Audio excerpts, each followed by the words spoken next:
merupakan staf pengajar di Divisi Feto Maternal Departemen Obstetri dan Ginekologi FKUI RSCM. Kepada Dr. Amanda, kami persilakan.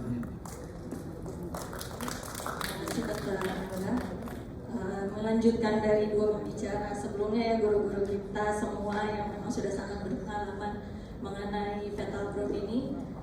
Kalau tadi kita sudah menyimak banyak mengenai gambaran biometri, nah sekarang saatnya kita memplotkan atau kita menggunakan pada kurva yang mana sebenarnya ini akan bermakna, atau bagaimana kita menginterpretasikan dari kurva-kurva yang ada. Kalau nanti mungkin para sejawat guru-guru sejawat konsultan maternal atau nanti rekan sejawat juga mendapat rujukan atau mendapat hasil pemeriksaan dari yang lain, bagaimana kita menginterpretasikan untuk fetal growth-nya terkait dengan fetal growth. Baik, mungkin sebelumnya saya tekankan bahwa saat pembuatan ini tidak ada konflik of interest sama sekali. Kenapa sih? Mungkin dari pagi kita juga sudah menyimak Prof. Bowo dan Dr. Arya menyatakan bahwa mendeteksi growth restriction atau mendeteksi pola pertumbuhan itu sangat penting. Karena fetal growth, baik itu terhambat ataupun dia berlebih, merupakan suatu perjalanan panjang yang sangat erat kaitannya dengan timing munculnya perubahan dari pertumbuhannya. Berkaitan pula dengan severity, apakah dia terhambat ataukah dia berlebihan. Akan berkaitan juga dengan dampaknya, seperti nanti kita akan bahas lebih lanjut terhadap yang terutama sekarang sedang banyak dibicarakan adalah terhadap cardiovascular adaptation-nya, serta kapan sih sebenarnya timing kita harus melahirkannya, apakah memang ini masih bisa dilanjutkan kehamilannya atau ya sudah, ini sudah tidak bisa dilanjutkan karena kalau kita dilanjutkan akan berdampak terhadap si janin itu sendiri. Tujuan akhirnya cuma satu, kita berupaya untuk mencegah, mungkin tadi Prof. Bowo sudah mengatakan death ya, lebih ke arah apakah itu intrauterine fetal death, apakah itu stillbirth atau itu ke arah neonatal death. Atau dampak lain yaitu terkait juga dengan neonatal mortality serta dampak jangka pendek ataupun jangka panjang dari neonatal morbidity karena kegagalan dalam mendeteksi atau terlambat dalam melakukan suatu keputusan. Di sini kita bisa melihat bahwa ini merupakan suatu perjalanan panjang, di mana kalau tadi kita sudah mendengarkan kuliahnya juga, timing paling berisiko adalah di sekitar 24 minggu, maka kita bisa melihat bahwa dengan kita bisa memperhatikan pola pertumbuhannya, kalau tadi Dr. Arya sudah katakan sebagai growth trajectory-nya, kita bisa membagi apakah memang janin ini masuk dalam kelompok yang harus memerlukan segera penanganan hingga dilahirkan, atau dia masih bisa kita lanjutkan dengan pemantauan ketat hingga nantinya bisa kita lakukan follow up dengan lebih ketat lagi. Karena ini adalah dampak-dampak yang mungkin terutama neonatal death yang harus kita paling deteksi sebagai dan harus kita hindari. Dan dampak lainnya adalah adanya perdarahan intraventricular hemorrhage, adanya gangguan pada sistem pencernaan, necrotizing enterocolitis, bronchopulmonary dysplasia, serta yang paling banyak ini adalah neurodevelopmental disturbance. Kita bisa melihat bahwa jika kita telat atau dia terlalu cepat kita lahirkan akan berdampak pada tingginya angka gangguan tumbuh kembang, termasuk juga risk of cerebral palsy. Namun juga kita terlalu terlambat, kita juga akan tetap berdampak menghadapi dampak gangguan dari neurodevelopmental. Jadi disinilah pentingnya kita benar-benar melihat kapan waktu terbaiknya untuk kita melakukan penanganan terhadap si janin yang sedang kita pantau. Nah, kalau saya waktu itu sudah pernah berdiskusi juga baik dengan guru-guru saya ataupun dengan para pembicara bahwa sebenarnya dengan kita melihat fetal growth ini kita sedang melihat adanya perjalanan atau milestone, apakah si janin ini akan tetap bertahan atau justru janin ini akan berisiko terhadap terjadinya kematian pada dirinya. Jadi inilah mengapa pentingnya selain tadi pagi Prof katakan bahwa dampak stunting dan lain-lainnya, tapi dampak utamanya adalah apakah kita bisa mencegah janin ini dari kematian yang bisa terjadi pada janin tersebut. Kalau hingga saat ini alat deteksi atau diagnosis untuk mengatakan suatu pertumbuhan janin apakah dia terhambat ataukah dia terlalu besar, belum ada alat atau tools lain untuk diagnostik selain dari penggunaan fetal chart atau kurva pertumbuhan. Beberapa memang merekomendasikan untuk menggunakan tinggi fundus uteri, namun seperti kita ketahui bahwa tinggi fundus uteri faktor bias atau subjektifnya cukup tinggi, sehingga tools lain yang lebih objektif, yang lebih jelas penilaiannya dan mungkin lebih bisa melihat tidak hanya satu atau dua orang adalah dengan menggunakan fetal chart ini atau kurva pertumbuhan. Namun, yang paling penting dari kurva pertumbuhan ini adalah bagaimana kita menginterpretasikannya. Kayak tadi Dr. Arya katakan, ini sebenarnya apakah bayinya kurang dari persentil 10 sudah dikatakan terhambat? Apakah dia harus kurang dari 5 baru dikatakan terhambat atau dia kurang dari 3? Lalu biometri atau parameter yang mana yang akan kita gunakan? Apakah dia akan berakhir sebagai konklusi small for gestational age? Atau dia berakhir dengan konklusi terhambat atau pertumbuhan janin terhambat, atau dia sudah cukup untuk usia kehamilannya, pertumbuhannya, atau dia justru besar untuk pola pertumbuhannya. Nah, kalau kita bicara tentang kurva pertumbuhan, ini adalah terminologi yang mungkin dasar dan harus dipahami terlebih dahulu, karena semua, kalau tadi memperhatikan juga ada slide Dr. Arya mengatakan terkait dengan nilai standar atau pertumbuhan standar. Dengan kita mengetahui dasar apakah kurva ini suatu kurva nilai standar atau kurva pertumbuhan yang direferensikan, dengan kita memahami ini apakah dasar pembuatan kurvanya berdasarkan berat janin yang dilahirkan atau dia menggunakan estimasi atau perkiraan pertumbuhan janin menggunakan RGI, atau suatu kurva ini adalah suatu kurva universal, kurva customized yang di custom, atau mungkin saya tahu pada beberapa ahli seperti mungkin Dr. Arya dan Dr. Bowo sudah menggunakan pada level individualized charts, di mana sangat memperhitungkan trajektori atau pola pertumbuhannya. Di sini yang paling utama adalah terkait dengan growth reference atau referensi pertumbuhan. Referensi pertumbuhan dan pertumbuhan standar, kalau tadi melihat di salah satu slide-nya Dr. Arya bahwa ada dikatakan nilai standar, ini berbeda di populasi yang digunakan. Bahwa pada growth reference itu merupakan suatu data deskriptif dengan data yang digunakan adalah berat bayi yang dilahirkan. Jadi kita menghilangkan semua parameter apakah itu patologik atau tidak. Dan pada penggunaan kurva dengan growth reference ini, kekurangannya adalah ada faktor-faktor patologis yang mungkin ikut terbawa sehingga itu bisa mempengaruhi penilaiannya. Sedangkan pada nilai standar atau kurva standar itu merupakan suatu kurva yang menggunakan atau diambil dari populasi yang rendah, populasi risiko rendah, di mana diambil dari data-data atau dari populasi ibu-ibu hamil yang memiliki risiko rendah terhadap kehamilannya. Namun yang menjadi kontroversi pada penggunaan kurva standar atau penilaian standar ini adalah kategori variasi dari low risk-nya, karena ada kurva yang hanya menyatakan low risk saja, jadi tidak ada riwayat medis apapun, tidak ada riwayat penyakit apapun. Namun ada juga kurva yang benar-benar menghilangkan semua riwayat-riwayat tersebut, menggunakan lagi ukuran tubuh dalam arti tinggi badan, berat badan, termasuk pula dari kelamin, jenis kelamin dari janin yang sedang dikandungnya. Dan kontroversi lain kalau menggunakan kurva standar ini adalah nilainya yang sempit, nilai distribusinya, sehingga sangat dekat terhadap nilai min atau rata-rata dari jumlah semua hasil perhitungan. Nah, yang paling akan mempengaruhi terhadap penggunaan kurva standar, penilaian standar ataupun kurva penilaian referensi adalah sental atau persentil yang digunakan sebagai batas. Karena kalau kita menggunakannya adalah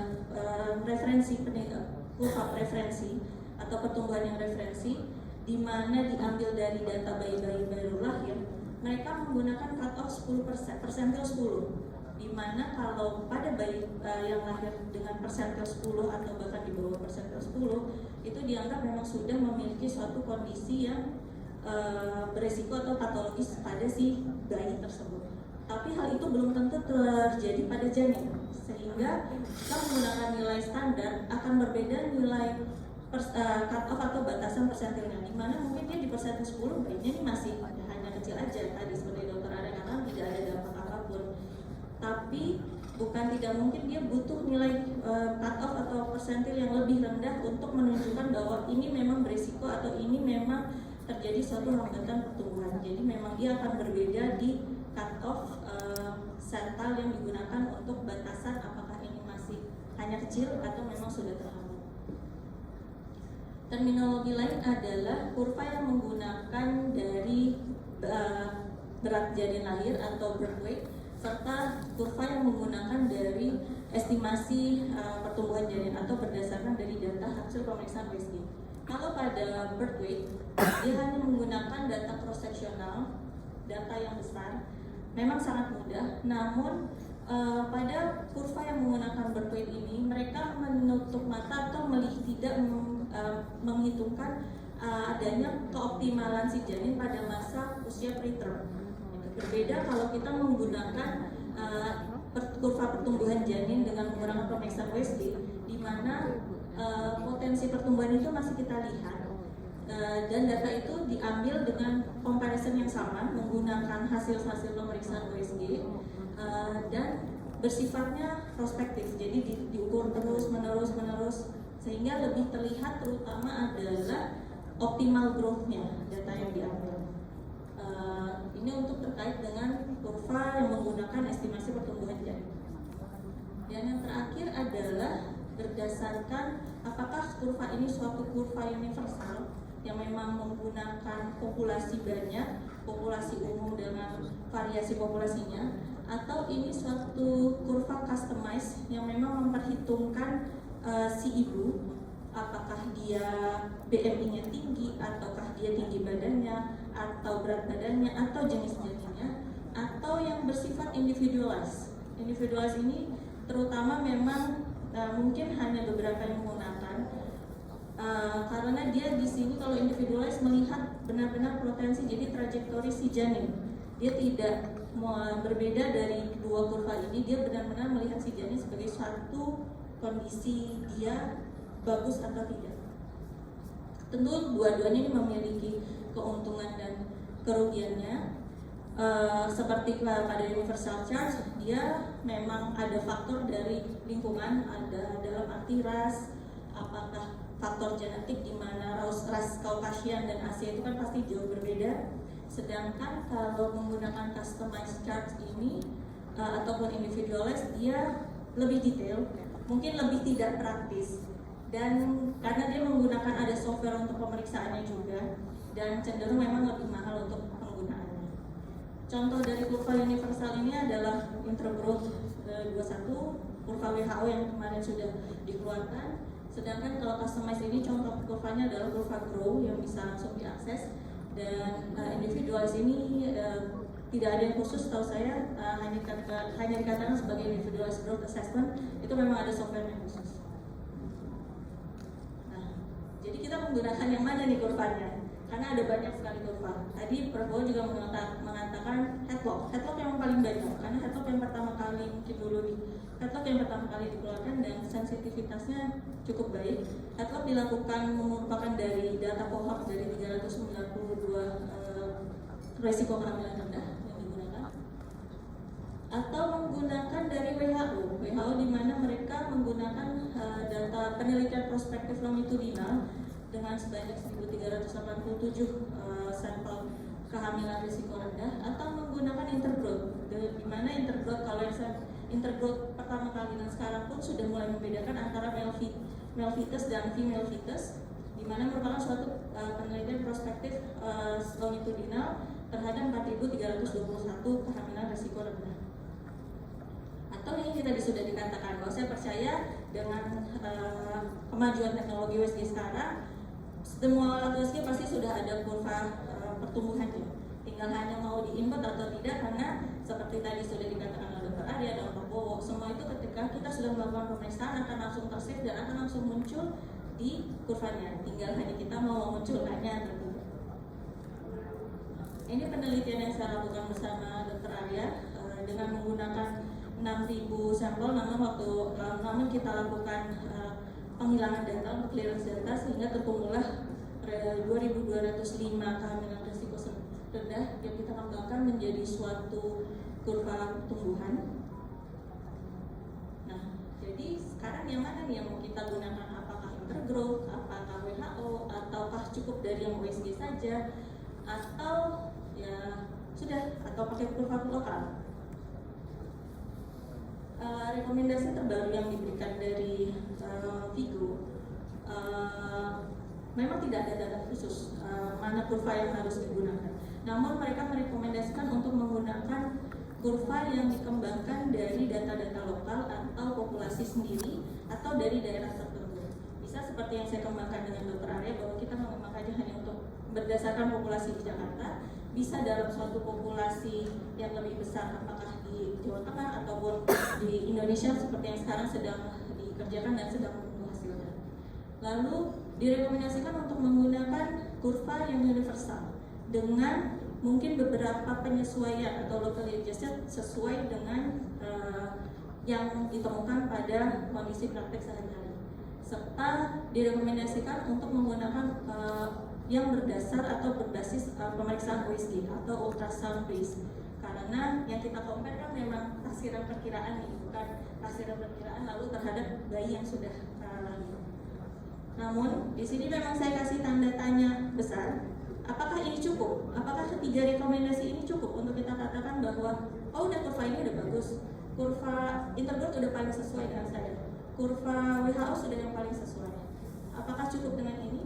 Nah, di sini saya mungkin membuka sedikit wawasan bahwa sebenarnya tidak ada kurva yang paling bagus atau tidak ada kurva yang paling ideal. Jadi memang harus berdasarkan praktek klinis sehari-hari, bahwa satu titik kita akan menemukan pola kurva sendiri yang sesuai dengan cara kita memeriksa ataupun idealnya kita memeriksa. Gunakan kurva yang sama secara teratur, secara berurutan, continuously dan berulang kali, seperti tadi Dr. Arya pernah sempat jelaskan. Mungkin saya memeriksa dapat bayinya kecil, tapi ketika saya merefer atau meminta konfirmasi atau diminta untuk melihat yang lain, mungkin ternyata berbeda. Jadi faktor individualized yang memeriksa faktor kurva yang digunakan itu akan sangat mempengaruhi.